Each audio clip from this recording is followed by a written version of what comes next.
사람이 태어나서 죽음을 맞이하는 것은 아주 평등합니다. 죽음을 피해갈 수 있는 사람은 없습니다. 단지 살아생전의 인생이 짧았는지, 아니면 오랫동안 병상에서 고생하다 세상을 떠나게 되었는지, 행복한 인생이었는지 불행한 인생이었는지, 건강하게 장수한 복받은 인생이었는지는 매우 불평등합니다. 보통의 사람들은 나의 마지막을 생각하며 살지 않습니다. 오늘은 자신과의 이별과 내가 사랑하는 사람과의 이별을 생각해보며 죽음 앞에서 후회하지 않으려면 어떻게 해야 하는지 생각해보는 시간을 가지고 싶습니다. 먼저 나이든 어느 노인의 글을 소개하겠습니다. 나는 늙은 것을 참 행복하다고 느낀다. 어떤 사람은 소년 시절에 요절을 했고, 어떤 사람은 청년 시절에 일찍 떠났고, 어떤 사람은 문지방에 넘어지면서 할 수 없이 인생을 퇴직하였다. 나는 하늘이 도와 천수를 누리며 무사하게 살아왔으니 이는 행운이 나를 돌봄이다. 나는 이에 감사하고 만족감을 느낀다. 나는 늙었지만 오늘이야말로 앞으로의 인생 중에 가장 젊은 날이다. 오늘을 꽉 붙들고 건강하게 즐겁게 살고 값어치 있게 살고 멋있게 우아하게 여유롭게 살다가 예기치 않은 어느 날 죽음을 맞이하여 자연으로 돌아가 흙이 되리라. 나는 늙어서야 지난 날을 느낀다. 우울했던 소년 시절이 더는 없고 기세등등하던 젊은 시절도 더는 없다. 세상에 많고 많은 일들 다 겪었으니 인간의 쓴맛 단맛 다 보았고 시비곡직의 마음 깨달은 바 있어 다시는 어리석게 모든 것을 맹종하지 않을 것이다. 과거 일은 바람결에 날려보내고 내게 찾아올 어떤 어려움도 이겨낼 것이다. 마음과 기운을 편히하여 세상을 바라보고 마음은 고요한 물과 같이 요동치지 않을 것이다. 해마다 지진으로 죽고 혹한으로 죽는다. 혹서나 홍수로도 죽는다. 병들어서 죽고 폭우로 죽는 일도 있다. 일상의 이런 사고들이 당신을 일깨워준다. 노년의 생활은 간단해야 한다. 나는 배고프면 먹고 졸리면 잔다. 자식이 생각나면 전화하고 친구가 보고 싶으면 연락해서 약속을 잡는다. 좋아하면 사고 어디 가고 싶으면 달려간다. 단순한 삶이 행복한 삶이다. 놀고 싶으면 놀아라. 남의 입에 오르내리지만 않는다면 그것으로 충분하다. 그것이 지혜로운 노년이다. 어떤 때는 정말 시간이 길 것이다. 이 시간을 견디게 해주는 것은 나의 소중했던 기억과 추억이다. 내 마음속에 친구가 남아있다면 더할 나위 없는 고마움일 것이고, 사랑하는 가족과 함께할 수 있다면 그 또한 더할 기쁨일 것이다. 여보게, 인생은 이렇게 살아야 값진 삶일세. 이런 마음으로 노년을 살아가면 비참한 노후는 없다. 나는 늙어서야 자연을 느끼게 되었다. 자연이 이토록 아름답고 위대한지 몰랐다. 자연을 보면 인생을 어떻게 살아가야 하는지 알 수 있다. 사람이 태어나서 죽는 것도 자연스러운 과정일 뿐이다. 우리도 결국 자연의 일부다. 태어나는 것도 자연이고, 늙는 것도 자연이고, 죽는 것도 자연이다. 자연을 따라야 마음이 편안하다. 노년의 황혼 인생은 과거 일은 바람결에 날려보내고, 마음과 기운을 편히하여 세상을 바라보고, 마음은 고요한 물과 같이 요동치지 않아야 한다. 어느 노인의 글이 어떠셨나요?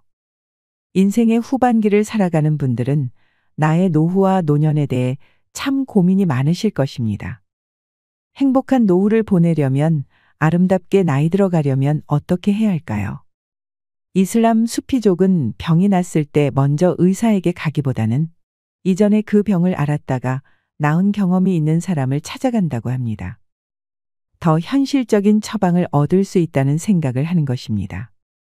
이러한 행동은 삶을 살아오며 터득한 지혜이기도 합니다. 우리가 지방에 여행을 간다면 지도나 안내책자를 보기보다 얼마 전에 그곳을 다녀온 사람에게 직접 묻는 것이 더 좋다는 논리와도 같습니다. 은퇴 후 가보지 않은 길을 갈 때도 마찬가지입니다. 은퇴를 준비하며 남은 생을 어떻게 살아야 할지 의문이 생길 때면 나보다 먼저 살았던 사람에게 묻는 것이 정답을 얻는 방법일 수 있습니다. 경험은 돈으로도 살 수 없는 귀중한 것이기에 우리는 현인들로부터 지혜와 조언을 구해서 값진 배움을 얻을 수 있습니다. 10년 연상의 선배와 차를 한잔할 기회가 있었습니다. 차를 마시면서 앞으로 선배가 걸어간 길을 내가 따라갈 계획인데 어떻게 하면 좋을지 조언해달라고 부탁했습니다. 그는 잠시 생각에 잠기더니 자신은 그리 살지 못했지만 내게는 혼자 있는 시간을 가급적 많이 가지라고 조언했습니다. 그의 말을 듣고 고개를 끄덕였습니다. 나이 들수록 인생을 멋지게 살아가려면 혼자서도 외로워하지 않는 법을 터득해야 한다고 생각했기 때문입니다. 우리는 혼자 있을 때 내면의 자아와 진솔한 얘기를 나눌 수 있습니다. 그리고 그곳에서 보석 같은 깨달음과 기쁨을 얻을 수도 있지요. 사람들은 은퇴 후에도 인맥을 쌓으려고 애를 쓰지만 살아갈 날이 많지 않은 사람에게는 복잡한 인간관계가 오히려 짐이 될 수 있다고 생각합니다. 그래서 나이가 들면 쓸데없는 것들을 덜어내고 비워내는 것도 참 중요하다고 생각합니다. 욕심과 집착이 나의 노후를 망치게 하는 독이 될 수 있기 때문입니다. 우리는 죽어가는 사람에게도 조언을 들을 수도 있습니다. 그들이 마지막으로 남겼던 말들을 교훈 삼아 인생을 더 의미 있게 보낼 수 있습니다. 호스피스 간호사가 임종 환자를 대상으로 설문했는데 그들은 죽기 전에 다음과 같은 후회를 남겼습니다. 첫 번째는 남이 원하는 삶을 살았다는 것입니다. 임종 직전에야 자신이 원하는 삶을 살지 못하고 그동안 남이 원하는 삶을 살아왔다는 것을 깨달으면 얼마나 안타까운 일인가요? 하지만 많은 이들이 자신을 위한 삶을 사는 것에 서툽니다. 평생을 부모를 위해, 자식을 위해, 남을 위해 살다가 나 자신은 돌보지 못하고 한평생 풀지 못한 한만 남긴 채 세상을 져버립니다. 우리는 이러한 후회를 하지 않아야 합니다. 두 번째는 일만 너무 열심히 했다는 것입니다. 우리가 살아가는데 꼭 필요한 생필품은 그리 비싸지 않습니다. 정작 비싼 것은 생활에 그리 필요하지도 않습니다. 욕심 부리지 않고 먹고 살기 위한 만큼만 벌어 산다고 하면 노후를 너무 걱정하지 않으셔도 됩니다. 그러나 사람들은 필요 없는 것들도 가져야 한다고 생각하고 남들이 가진 것이라면 나도 필요하다고 생각합니다. 그래서 끊임없이 물건을 사기 위해 몸을 혹사하며 일을 합니다. 남의 시선과 과시를 위해 돈을 씁니다. 인생의 돈이 전부는 아닙니다. 돈보다 소중한 것들을 곁에 두며 살아야 합니다. 세 번째는 감정을 솔직하게 표현하지 못했다는 것입니다. 이것도 첫째와 마찬가지로 남들이 나를 어떻게 생각할까 너무 염려하기 때문입니다. 부끄러워서 자신이 없어서 우리는 감정을 숨긴 채 살아왔습니다. 좋으면 좋다, 싫으면 싫다고 말도 못하고 상처받으며 살아온 시간이 얼마일까요? 남들은 나에게 별로 관심이 없습니다. 내가 남들에게 관심이 없는 것과 마찬가지입니다. 남이 내 인생을 대신 살아주는 것도 아닙니다. 우리는 주체적으로 인생을 살아가야 합니다. 의사 표현을 명확히 하고 내가 원하는 것이 무엇인지 생각해야 합니다. 그렇지 않으면 방향성을 잃고 무의미한 시간으로 인생을 흘려보내게 될 것입니다. 네 번째는 친구와의 우정을 잃은 것입니다. 인간관계에 소홀했던 점을 후회했습니다. 왜 그때 친구의 사과를 받아주지 못했을까? 왜 그때 용기 내어 내가 먼저 다가가지 못했을까 후회합니다. 없는 게 차라리 나은 인연도 있겠지만 자존심 때문에 안타깝게 놓친 소중한 인연도 있을 것입니다. 지금 마음속에 떠오르는 친구나 가족, 지인이 있다면 먼저 연락해보는 것은 어떨까요? 인연이란 것이 내 마음대로 되는 것은 아니지만 적어도 생을 지는 무렵에서 후회와 미련은 남기지 않으셨으면 합니다. 다섯 번째는 변화를 꾀하지 못한 것을 후회했습니다. 정답이라고 생각하며 어쩔 수 없는 운명이라고 생각하며 살아온 것을 후회한 것입니다. 사실은 내게 새로운 삶을 살아갈 수 있는 기회는 얼마든지 있었는데 도전하는 것이 두려워서 피했던 것입니다. 꿈이 있었고 배우고 싶은 것들도 많았습니다. 가족들과 여행도 많이 가고 싶었습니다. 하지만 바쁘다는 핑계로 못한다는 핑계로 살아왔던 지난 인생을 그토록 후회했습니다. 우리는 그들의 조언과 후회로부터 앞으로의 삶의 방향성을 세울 수 있을 것입니다. 한편 세상을 하직한 사람에게 조언을 구하는 방법도 있습니다. 그들의 유언이나 묘비명을 통해서입니다. 죽은 자는 말이 없지만 그들이 생전에 염원하며 몸부림쳤던 자취는 묘비명으로 남아 후세에 전해집니다. 그렇기에 우리는 망자의 해안과 깨달음을 통해 어느 가르침보다 더 많은 것을 배울 수 있지요. 백년 전쟁 때 영국의 태자였던 에드워드의 묘비에는 다음과 같은 글이 있습니다. 지나가는 이여 나를 기억하라. 지금 그대가 살아있듯이 한때는 나 또한 살아있었노라. 내가 지금 잠들어 있듯이 그대 또한 반드시 잠들리라. 어느 성직자의 묘지 입구에도 비슷한 내용이 있습니다. 오늘은 내 차례이고 내일은 너의 차례이다. 이러한 글귀는 삶이 유한하다는 것을 암시하고 있습니다. 유명한 헨리 8세의 딸로서 왕위에 오른 엘리자베스 1세는 어려운 여건 속에서 훌륭한 정치 수완을 발휘해 영국의 왕정을 반석에 올려놓았습니다. 그러나 그렇게 화려한 삶을 살았던 그녀도 역시 묘비명에는 다음과 같은 짧은 말을 남겼습니다. 오직 한순간 동안만 나의 것이었던 그 모든 것들. 임마누엘 칸트는 수십 년 동안 규칙적으로 산책했습니다. 사람들은 그가 산책할 수 없는 것을 보고 죽음이 가까워져 왔다는 것을 짐작했다고 합니다. 그렇게 운동을 열심히 했던 칸트도 임종을 앞두고는 침대에 누워 있을 수밖에 없었습니다. 하물며 먹을 수도 없었습니다. 하인은 칸트가 목이 마를까봐 설탕물에 포도주를 타서 숟가락으로 조금씩 떠먹였습니다. 어느 날 칸트가 더는 그것을 마시고 싶지 않다는 뜻으로 이제 그만이라고 말했습니다. 그것이 칸트가 남긴 마지막 말입니다. 여러분은 내가 유언으로 어떤 말을 남기게 될지 생각해 보신 적이 있으신가요? 나는 아무것도 바라지 않는다. 아무것도 두려워하지 않는다. 나는 자유다. 이런 유언을 쓸 수 있다면 죽음이 두렵지만은 않을 것입니다. 몇 년 전 시애틀 타임스는 61세의 나이로 세상을 떠난 여성 작가 제인 로터의 부고를 실었는데 이 부고를 쓴 사람은 바로 작가 자신이었습니다.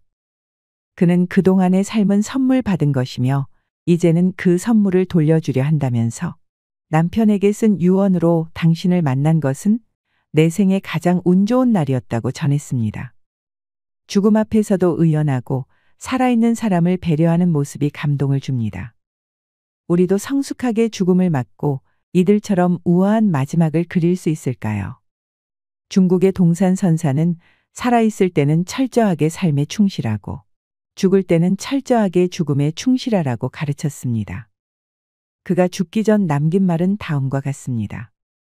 이 생은 멋진 여행이었다. 다음 생은 어떤 얘기가 나를 기다리고 있을까? 의연해진다는 것은 인생을 그만큼 후회 없이 살았을 때 가능한 것이라 생각합니다. 하지만 보통의 인간이라면 아무리 열심히 살았어도 후회는 남을 것입니다. 그래도 그 후회를 덜하는 방향으로는 노력할 수 있을 거라 생각합니다. 이 밖에도 많은 묘비명이 있지만 제일 쇼킹한 것은 버나드 쇼의 묘비명입니다. 익살스러움으로 명성을 떨쳤던 버나드 쇼는 94세까지 장수하며 자기의 소신대로 살았습니다. 하지만 그가 남긴 묘비명은 충격적이었습니다. 내 우물쭈물하다가 이렇게 될 줄 알았다. 그는 동서양에 걸쳐 명성을 떨치고 의미 있는 삶을 살다가 인정받은 문인이자 철학자로 노벨상까지 받은 인물입니다. 이런 사람이 자기의 삶을 되돌아보며 너무 우물쭈물했다는 말을 남기고 떠나간 것입니다. 그도 삶의 마지막 순간에 정말 중요한 것을 놓치고 살았다고 후회했을까요? 세월은 유수같이 흘러갑니다. 앞으로 남은 시간은 더 빨리 지나갈 것입니다. 나이가 들수록 인생이 흘러가는 속도가 빠르게 느껴진다고 하지요. 그러나 사람들은 영원히 살 것처럼 생활하다가 임종이 다가와서야 쩔쩔매며 후회합니다. 먼저 살았던 사람들의 묘비명이 그것을 말해줍니다. 이제 우리가 할 일은 그들이 알려주는 조언을 듣고 같은 후회를 반복하지 않도록 준비하는 것입니다. 자신이 사후에 누군가에게 어떻게 기억되었으면 하는지 평소에 생각해 보는 것도 좋습니다. 유언장도 미리 작성해 보고 지난 삶을 돌아보며 미래를 생각해 보는 시간도 가지셨으면 좋겠습니다. 훌륭한 삶이란 반성할 줄 아는 사람이 남은 생을 자신이 원하는 방향으로 그렇게 살아갈 수 있도록 노력하는 과정이라고 생각합니다. 바쁜 일상 속에서 잠깐 일손을 멈추고 자신의 묘비명을 그려보세요. 인생 2막을 설계하는 데 도움이 될 것입니다. 인생 2막을 어떻게 살아가는 게 좋을지 성찰하는 것은 분명히 생각해 볼 일입니다. 혹시 너무 많이 늙었다며 이런 게 다 무슨 소용인가 생각하는 분들이 계신가요? 그런데 한번 생각해 보세요. 설령 인생의 전반전 50을 방황했으면 어떻습니까? 아직 새롭게 다시 시작할 수 있는 후반전이 남아 있습니다. 내 인생의 전성기는 아직 오지 않았다는 마음가짐이 중요합니다. 어떤 영화에든 기승전결이 있고 책에도 챕터가 나뉘어 있으며 스포츠 경기도 잠시 쉬었다가 경기를 재개하며 기막힌 반전을 끌어낼 때가 많습니다. 조금만 상상력을 발휘한다면 우리는 인생의 후반전에 얼마든지 다양한 스토리와 반전을 설계할 수 있을 것입니다. 인생이 길어졌습니다. 100세 인생, 120세 인생이라고도 합니다. 그러니 너무 쉽게 실망할 필요도 포기할 필요도 없습니다. 그러면 어떻게 하면 인생의 후반전을 즐겁고 행복하게 살 수 있을까요? 마지막으로 인생을 후회하지 않기 위해 꼭 필요한 것 7가지를 말씀드리겠습니다. 가장 먼저 나만의 버킷리스트를 만들자. 잘 적는 사람이 살아남는다는 소위 적자생존의 시대입니다. 어떻게는 나중에 문제입니다. 무엇을 하고 싶은지부터 적어보세요. 머릿속에만 있는 것은 머지나 증발합니다. 기록해둬야 들여다보고 관리하고 실천할 수 있습니다. 목표를 세웠으면 반드시 적어두고 언제까지 목표를 이룰지도 생각해 보세요. 쉽게 달성할 수 있는 작은 목표부터 세우고 작은 성공을 먼저 체험하는 것이 좋습니다. 일단 성공의 맛을 보고 나면 그 다음엔 가속도가 붙게 됩니다. 성공할 때마다 자신에게 적절한 보상을 하세요. 하나씩 달성해 가다 보면 내 삶이 아름다워질 것입니다. 하루를 80대 20 법칙으로 살아보세요. 누구에게나 똑같이 하루 24시간이 주어지지만 사람마다 가용할 수 있는 시간과 에너지는 다릅니다. 주어진 시간과 활용할 수 있는 에너지를 80대 20으로 나누어서 현재의 80을 미래의 20을 투입해 보세요. 이러한 실천법이 오늘과 내일을 그리고 현재와 미래를 바람직하게 아우르는 하나의 방법이 될 수 있습니다. 시간과 에너지는 유한하고 사람마다 가용량이 다릅니다. 이를 자신에게 맞게 적절히 안배하는 것이 핵심입니다. 과거에 매여 있는 사람은 현재와 미래에 행복할 수 없습니다. 과거의 상처와 미련에 발묶여 있지 말고 힘찬 걸음으로 앞으로 나아가시길 바랍니다. 건강할 때 관리하세요. 그렇지 않으면 치료만 하며 살아야 됩니다.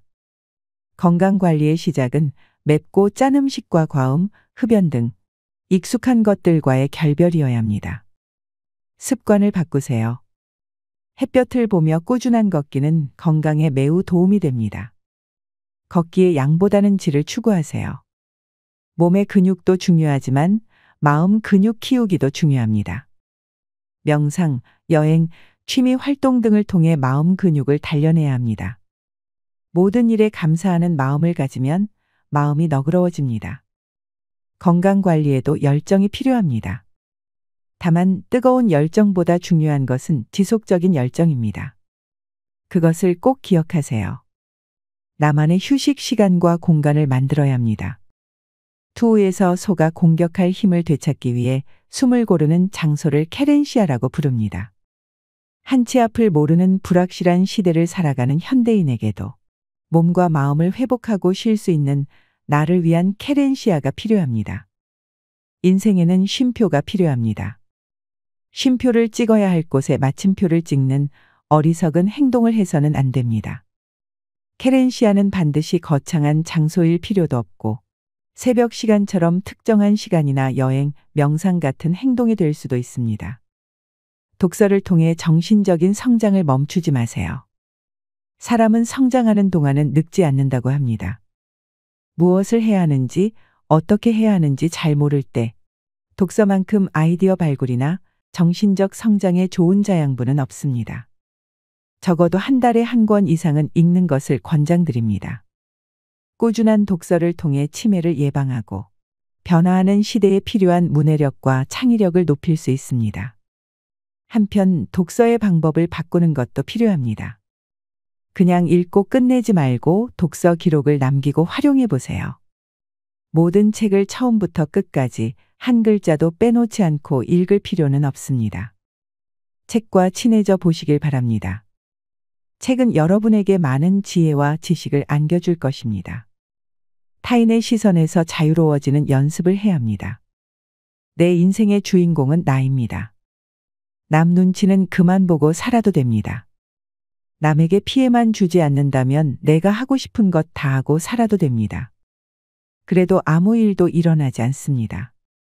남이 자기 기준으로 하는 얘기 때문에 스트레스 받지 마시길 바랍니다. 때론 그래서 어쩌라고를 배짱 있게 외치는 것이 오히려 마음의 평화를 가져다 줍니다. 남의 그릇을 넘본다든가 내 그릇과 비교한다든가 하지 말고 내 그릇에 내 삶을 채우세요. 무엇보다 내가 내 삶을 진심으로 대하고 사랑해야 합니다. 나를 사랑할 줄 아는 사람이 행복할 수 있습니다. 인간관계에 있어서 생각과 행동을 젊게 해보세요. 청년으로 50년 더 살 것인가? 노년으로 50년 더 살 것인가? 내 생각과 행동에 달렸습니다. 나이를 먹는다고 생각까지 늙는 것은 아닙니다. 변화하는 시대에 걸맞은 방법과 내용으로 소통해 보세요. 다양한 사람과 폭넓은 교류를 통해 새 친구를 만나보는 것도 좋습니다. 삶의 마지막 날까지 좋은 사람들과 함께 어울려 살고 오래 기억되는 사람으로 남을 수 있도록 노력해 보세요. 사랑할 줄 아는 사람은 예뻐진다고 합니다. 나를 사랑하고 내 인생을 사랑하고 타인을 사랑하고 자연을 사랑하고 이 세상에 사랑할 것은 참 많습니다. 사랑하는 사람이 되세요. 우리는 누구나 힘든 일을 겪습니다. 순탄하기만 한 인생은 없습니다. 고통스러운 일들은 말이 마치 마법을 부리듯 갑자기 다가와서는 나를 머리부터 발끝까지 흔들어 놓습니다. 그 사이에 말로 다 표현하기 어려울 만큼 힘들고 괴로운 시간도 있었을 것입니다. 누군가를 미워하기도 나 자신을 원망하기도 했을 것입니다. 그런데 그 모든 것을 잘 이겨낸 당신이 존경스럽습니다. 100세 인생 시대를 준비하며 앞으로는 더할 나위 없는 보람과 행복만 느끼셨으면 좋겠습니다. 인생의 후반전을 즐겁고 행복하게 건강하게 살기 위해 고민하고 도전하는 당신이 아름답습니다. 인생 후반전은 물질적인 풍요도 중요하지만 동시에 행복하고 즐거워야 합니다. 삶이 만족스럽고 자유로워야 합니다. 하루하루 내가 이 세상에서 살아가고 있다는 에너지와 활기를 느껴야 합니다. 모두들 에너지 넘치는 시니어의 삶을 살아가시길 응원하겠습니다. 여러분, 오늘 행복하셨나요? 내일도 꼭 행복하셨으면 좋겠습니다. 이상으로 시니어를 위한 모든 것, 시니어 연구소였습니다. 마지막으로 인생을 후회하지 않기 위해 꼭 필요한 것 7가지를 말씀드리겠습니다.